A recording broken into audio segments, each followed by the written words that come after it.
he can kind of see things are happening and he tries to like cut it off, so that he can bring in some encouragement or a listening ear or something that's different than what the dance we did before.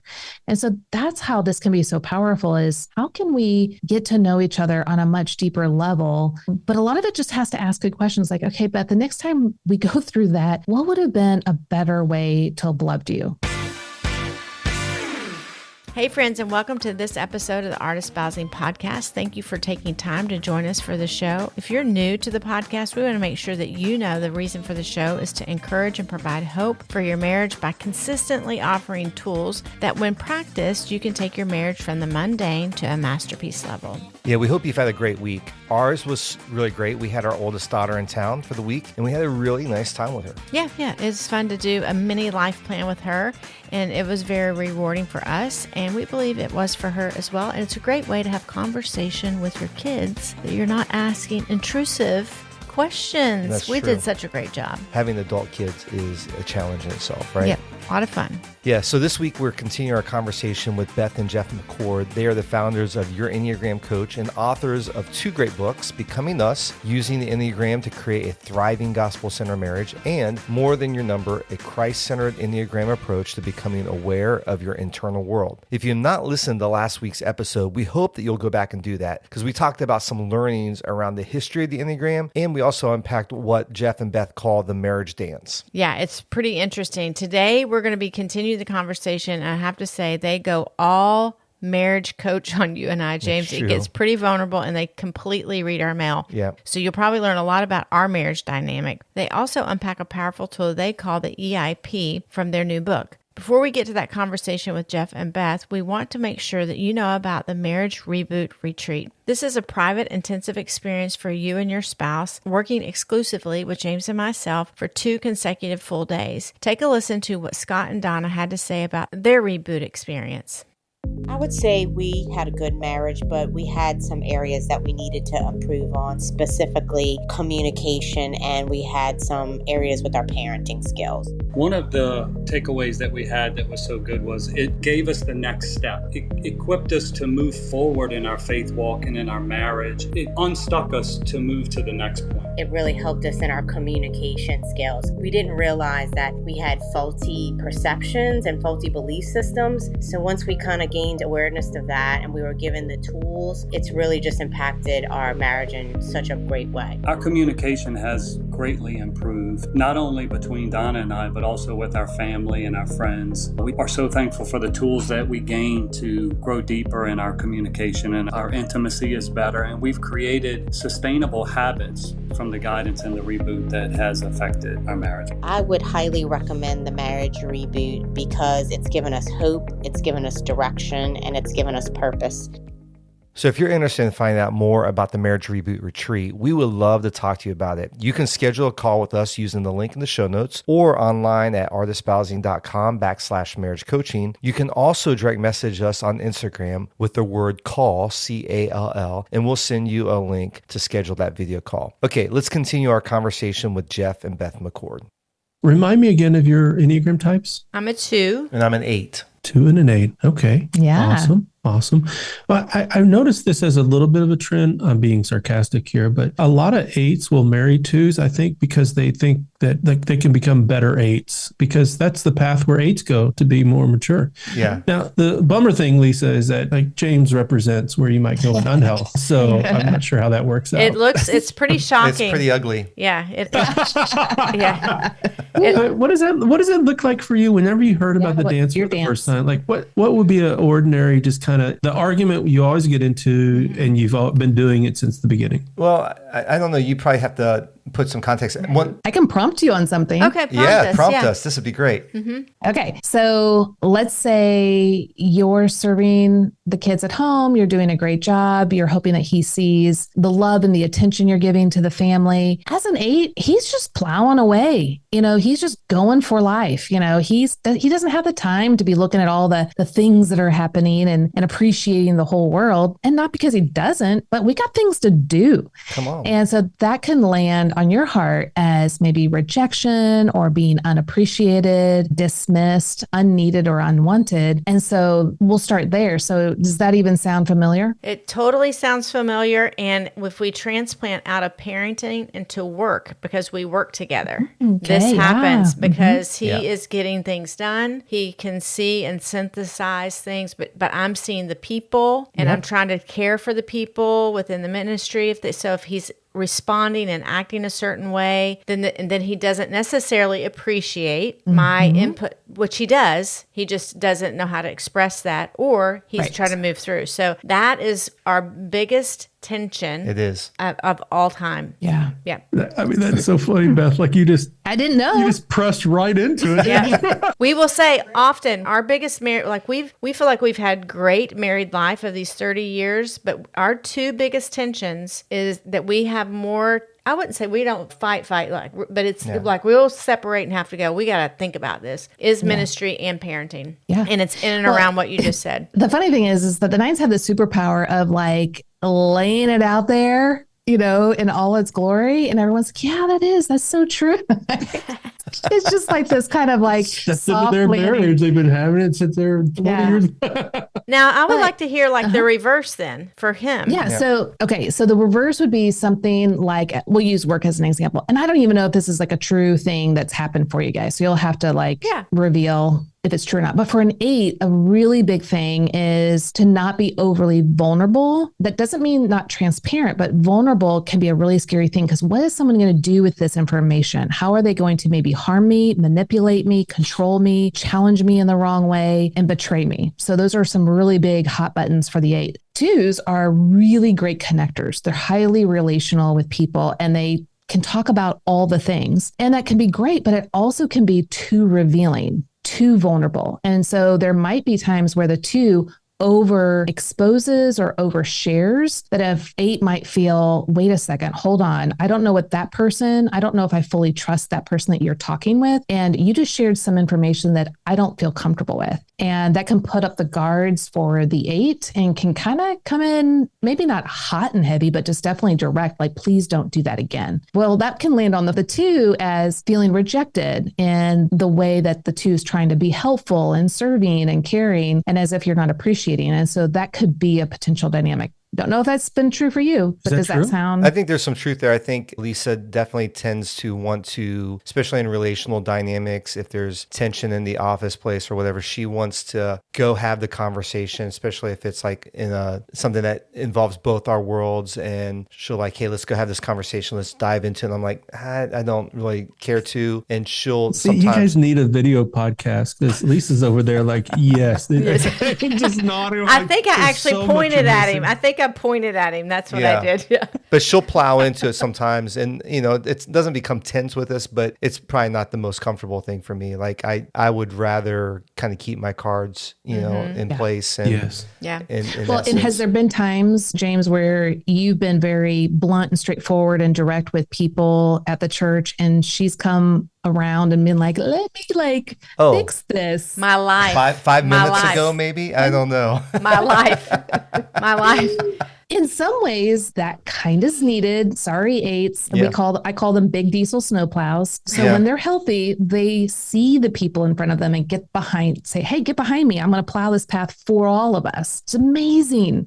But a lot of the times they're not really that conscious of it. Mm-hmm. They just see, we just have to plow the path, so I'm going for it. Yeah. They're not fully aware of the intensity they bring. They're not a Ford pickup truck with a shovel on the front. These are the big diesel snowplows. They have to be aware of themselves. Yeah. And when they're not, they're going to start nicking cars on the road, and unfortunately sometimes plowing over cars. And so when that happens, people are going to have to come back around and clean up the mess. Yeah. And at the same time, a 2 could overly step in ways that is actually could be, what would be the right word? Demeaning is too strong of a word, but kind of cuts your legs out from underneath you, like, or, you know, like, oh, well, I've got to help make him look better than what he is because he was too blunt and too strong. And so it can be a real situation where the 8 really needs to kind of own their own mess and be able to see, oh yeah, you know what, didn't mean to be strong and intimidating, but that's just who I am. And I need to go apologize and mend that relationship because it wasn't my intention. Whereas the 2 needs to go,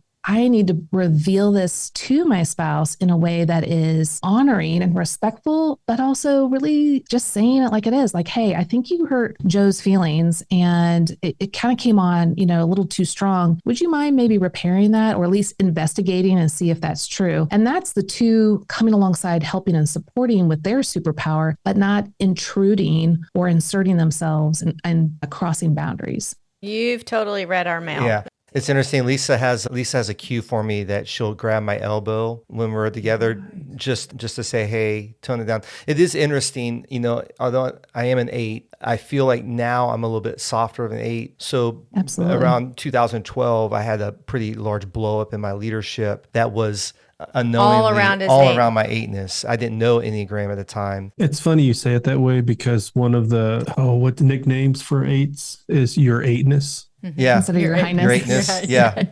Well, the funny thing was I was introduced to another tool back in 2013 around emotional intelligence, EQI 2.0. And the skill I really lacked, believe it or not, is empathy.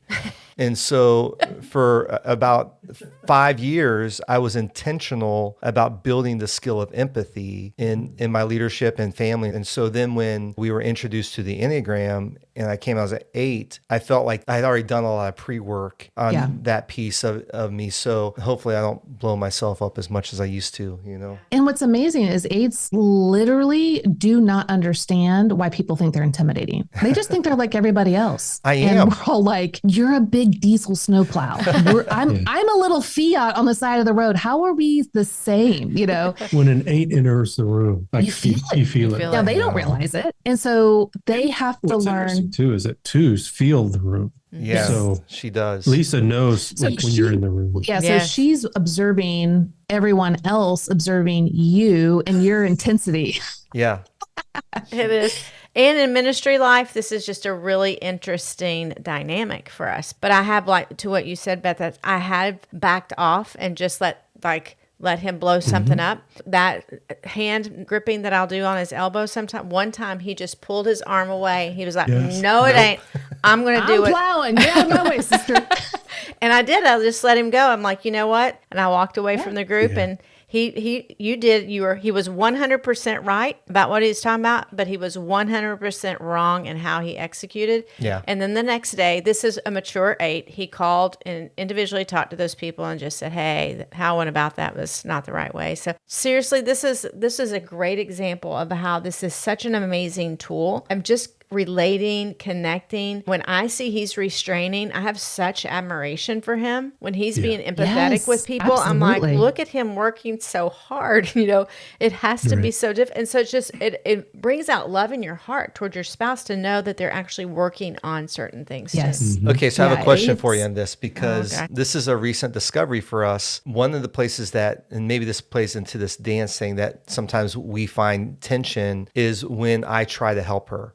So anytime I offer help to her or I offer assistance, usually becomes a point of tension. The only time that I can actually help is when she asks for my help. And so I've realized that I don't know if I'm stepping on her identity or like her, like, what is that? It's funny, as a pastor, like passages like Mark 10 that tell us, like, for the Son of Man came to serve, not to be served, and to give his life as a ransom for many. And oftentimes we preach that passage to say, you know, serve like Jesus. And 2s are like, yep, got it, nailed it, did it. But the more provocative passage or the thought is the Last Supper. And Peter saying, I don't want you to wash my feet. I only wash your feet. For someone to move towards a 2 who has tried to convince everybody that they don't have needs and that they want to take care of everybody else's needs, for someone to say, no, I want to take care of you, it feels vulnerable. It actually undermines their fear that they're rejected or wondering if they're loved, to actually feel loved. And their big fear of being needy,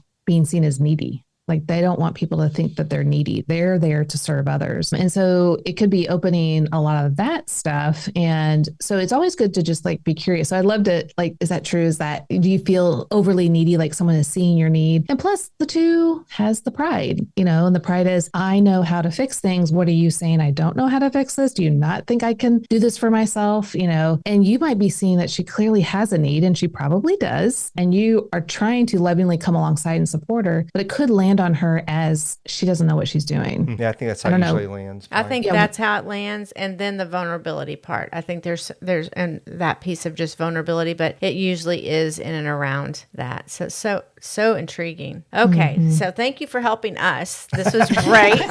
It's a great coaching session. Thank you so much. We're gonna get has that fun party game side of it. Yeah. But then whenever you take it for what it really is saying, you're kind of like, oh no, you're like in my soul. Yeah. Yeah. Right. And it's good stuff. It's good. And we want to be that. We have a growth mindset. We want to keep that. And that requires that kind of vulnerability to kind of go there and dig around. So you have a new book, More Than Your Number, that just recently released. We'd love to know why you wrote this book and what you're hoping people will take from it. Well, each of our books have been out of our personal story, and particularly how the Enneagram has helped us in that. And so in 2015, I stepped down from an unhealthy situation. I started to just do some recovery work of, okay, how do I piece this back together and piece our life together? Well, around that time, I was introduced to Abba's Child by Brennan Manning, and he wrote a chapter in Abba's Child, a letter to his false self. I started to realize there is a part of me that is like a false self. And matter of fact, I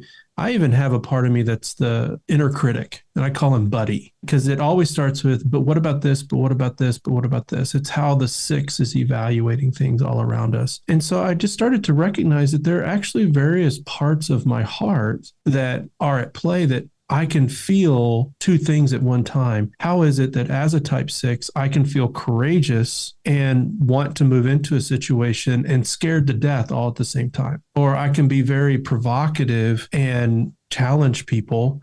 And then there's another part of me that is very scared of losing relationship. So I'm doing my own kind of recovery after this painful situation and starting to name these parts. Well, Beth's like, you got a lot going on inside you. I'm doing great over here. But then she thought about it through the lens of her Enneagram type and realized, oh, wait a minute, there are a lot of parts of me. Yeah. Yeah. So as he was going through that, as a good old 9, I'm like, I don't know what you're talking about, because we have this internal fog, us 9s, and it takes us forever to understand ourselves. But when I put it through the lens of the Enneagram, I was like, wait a second. Yeah, we do have parts, and those are our wings, and the 2 Enneagram numbers were connected to the lines, which we call Enneagram paths. But not only that, our main type has 2 parts to itself. We have the wounded child and the beloved child. Yeah. Now, the wounded child is that vulnerable part of our heart that's been harmed and scared and trying its best to help us through life, when we were younger. And it was ill-equipped, and it tried its best, but it just didn't help us. And it keeps trying to help us, but it's still not working. And so what we need is to bring that beloved child, that part of our heart that knows who we are in Christ and is able to guide and lead and mentor that wounded part of our heart. So we've got those 2 parts with our main type, and they are motivated by those core motivations of your main type. And then your wings, and the wings, for those that are listening, are like, what are wings? Those are the 2 numbers next to your main type, and they influence your main type. So they're going to chime in from their own core motivations and their own perspectives. So for me as a type 9, my wings are 1 and 8. So James, you being an 8, you probably understand this a lot so my 9 just wants peace and harmony. But when I see people marginalized and not heard and overlooked, my 9 and my 8 are like, oh, I don't think so. Right. Now, I'm going to deal with the situation from a 9-like perspective, because that's my main type. But my 8 is really trying to force me to make something happen, to protect that person. But same with my 1. My 1 wing is like, that is not right. The right thing to do is blankety blank. So they're chiming in to try to help and support me, but also my 3 and my 6, which are connected to my type. They also have attributes parts that want to chime in as well. And so these are your connecting hearts, and they bring their own voice. And so when you feel ambivalent and pulled in different directions internally, yeah, you are, because you have different parts of you that see the world from different perspectives and think that they're absolutely right. And I think what differentiates, what we call this the Enneagram internal profile, and what differentiates it from typical Enneagram descriptions is that we describe these parts as just descriptions, but actually these are parts of us that need our leadership. So it's a way of thinking about our own internal team and developing relationships so that we can apply the truth to them. So let's say, so I'm a 6 and my 2 wings are 7 and 5. But the 5 part of my heart plays a role in my sense of calling as a man, as a husband, as a father. When that part of me, I call him Bob, I named him after a mentor friend of mine who introduced me sort of to the intellectual life of a pastor. But as a young husband, as a young father, I went to books and I would read voraciously, trying to make sure that I knew what it meant to be a father, what it meant to be a husband, what it meant to be a pastor. Your 6 heart wanted to be faithful and dutiful and responsible, committed. And so this 5 part functioned out of anxiety. So I would just that one click purchase on Amazon for a book. I mean, that is just ridiculous. And at times my family knew that I was anxious by how many books I was getting from Amazon each day. But that part of me that I might experience shame and fear and anxiety regarding is also a part of my God giftedness to live out my calling. Because as I have transitioned through various seasons in my life as a man and as a father and as a husband, guess what? I mean, all of this reading actually is being done for wisdom and application in life to be who God's made me to be. So each of these parts of us need our leadership. Each of these parts of us can show up in both healthy and unhealthy ways, but they're all a part of us and that we can use in living out our sense of calling. Yeah. So depending on if your wounded child is basically driving the school bus of your life, internally, then the rest of the parts are all going to be panicky because that is like a 8-year-old basically trying to drive a big school bus. But when the beloved child, who is the mature, responsible, can actually drive a bus, gets in behind the wheel, everyone's going to sit back, relax, and enjoy the ride and actually be their best self. So we are in the book, we're helping to paint a picture for people to know where their heart condition is without shame and judgment and condemnation, but bring it to the Lord and allow the Lord to work with the beloved child to then guide and mentor this wounded part of our heart that is just wanting to be attuned to and understood, to bring back into the fold of that belovedness. That's amazing. I love it. Obviously, your first book, Becoming Us, is really a book about Enneagram and marriage. This book is a little bit more introspective or about the individual. But I'm wondering, how does the EIP, this Enneagram internal profile, play out in marriage? Ooh. Very much. Oh, man. So let's go back through the scenario again. Let's say I'm coming into the room with passion for whatever reason, and you start to feel it. What part of you shows up first? Yeah. So of course, my 9 is like, there's conflict, there's tension, something that is not going very well right now. Well, usually my 6 part of my heart shows up, and I call her when she's not healthy. Okay. When she's healthy, she has a wonderful name. It's actually Wonderful Wendy. But when she's not healthy, she's worrying Wendy. And so she's trying to think of all the ways that this could play out in the worst case scenario. And she's trying to help my 9 part to figure out how we can accommodate and people please to make this relationship right. Well, when that fails, my 3 part shows up and says, you failed. Great. Good job. Now we're going to be seen as a failure. We're not valuable. And so there's a lot of shame. Wife, you're a bad mom. Yeah, you're a failure of a wife. But then my type 1 will chime in. And this one is more the perfectionist. And they're the one that's saying you're bad. You're unredeemable, you're corruptible. And it really comes in very heavy-handed with a lot of judgment. Well, once they're all chiming in, it's like chaos ensuing internally. And my 8 part has had it with my internal world and my external world. And she just wants to plow over everyone. All of that's internal. The first thing that shows up towards me is Beth's 8 part. And her name is Regina. Raging Regina. So she's gone through worry. She's gone through failure. She's gone through internal contempt. And all of that bleeds over into her behavior as anger towards me. It's protectiveness. It's like, okay, no more. So my 8 part is trying to protect that wounded part of my heart from the internal dialogue, but also anything that could potentially happening outside. And it's a defensive mechanism that, I can honor that it's trying to help, but it is not helping. And so that's the misaligned part. So what we want to do is go, okay, what ultimately is happening with all of these parts? What are they really needing? Well, they need attunement. They need someone to understand the fear of conflict and tension so that we can actually have that conversation instead of trying to sweep it under the rug and just be anxious and have turmoil happening internally. So for me, whenever I see Regina, this 8 part show up, the 7 part of my heart feels like we're now into pain and I don't want to, this is going to ruin the night. Then maybe the 5 part of me starts to show up because I want to counsel, pastor. I want to teach her through this situation. With all the wisdom you've obtained. Right. And the way you said that, I'm not sure what it was you were intending, but I felt another message. That's okay. I'll let it sit there.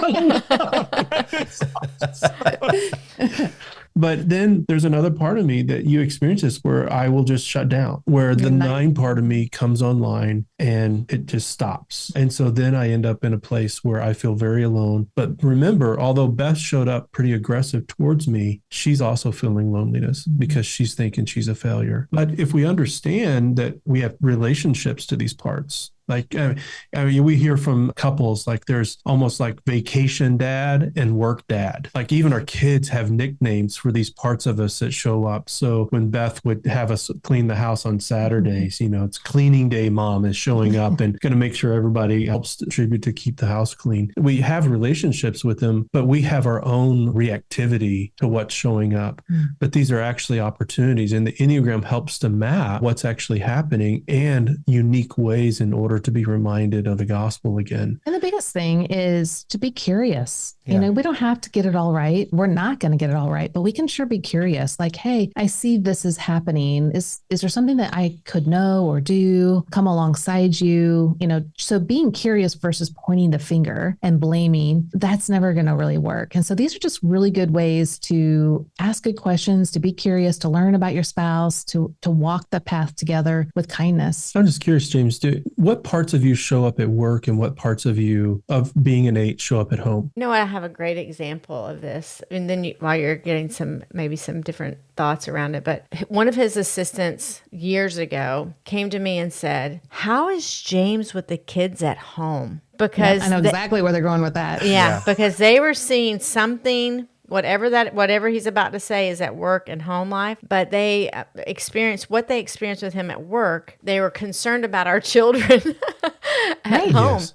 Yeah. And you're probably like, he's great. He's fine. Yeah. Yeah, because probably at home, I'm a little bit more my wing 7 because I'm pretty high 7. And so, adventurous, let's go do something spontaneous. Let's do some fun. Or I'll be more like the 9 side of me, kind of reclusive. So on my wings is where I'm probably more at home. The 8 is definitely out. Now, it's interesting, like probably my natural bent towards Lisa is to lean into the 2 side, that side. So I'm probably over help, going back to that with Lisa, just in that sense. So his 8 really hasn't shown up much in our relation. I mean, it does, obviously, but if he wants to debate with me, I'm like, I'm not debating with you. You're going to win. And so this conversation's over, because I'm just not going to win with it. So that could be the 5 part of your heart, the 5 part of your profile. Yeah. But Lisa, your relationship with that part is that I'm not going to even go into this experience with you. No. But you'll see it, maybe it shines particularly in your life. And so these parts, we have relationships with all the connecting types of our Enneagram profile. That's the big thing here is we have responses and relationships that we appreciate. Sometimes we don't, but we see one another's both weaknesses as well as it's taken years. So we started using EIP when I first had that big aha moment back in 2016, but it's, only been the last year or two where Jeff is like, oh, wait a second. I bet your type 1 is really bombarding you with a lot of criticism. Is that right? So before Regina even comes online and attacks him, and it might take me a day or two to figure that out and tell him, but that's important, for us to be able to communicate with each other. Yeah, you know what, if you would have done this, I might have listened. Of course, you got to say might, because, I never know. But that's, I think, what's been really helpful is that you've tried to step in and prevent some of my parts bombarding me and harming me.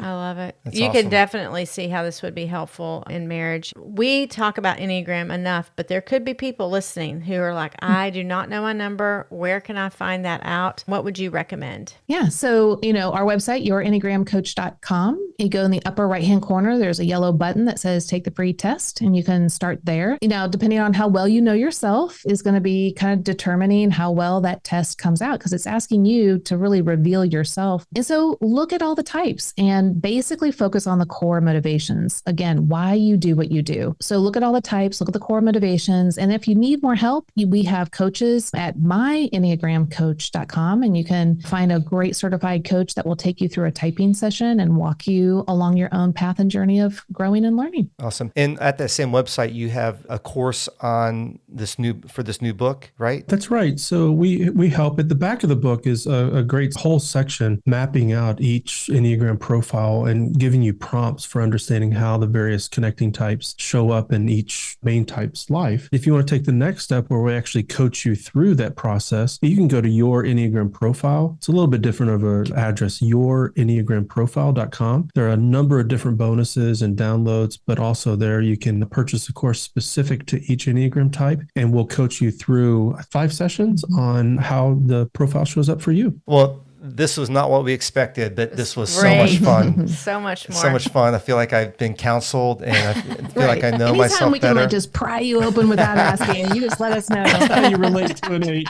You were so good with your vulnerability, James. I Good know, job. I know. Good job. Usually, I use a feel wheel to get my feelings, so I didn't need that tonight. You didn't. So Yeah. Yeah.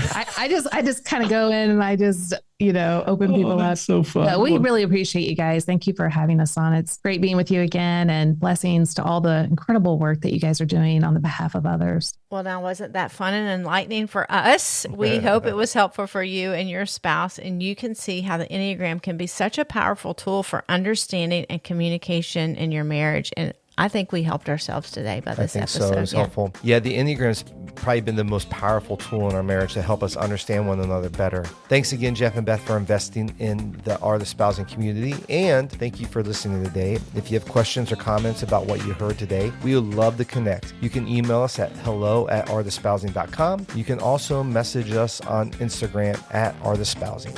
So next week, we're going to be talking about the power of gratitude in your marriage. We hope you will join us for that. Have a fantastic week, and we'll see you next time. Until then, bye-bye.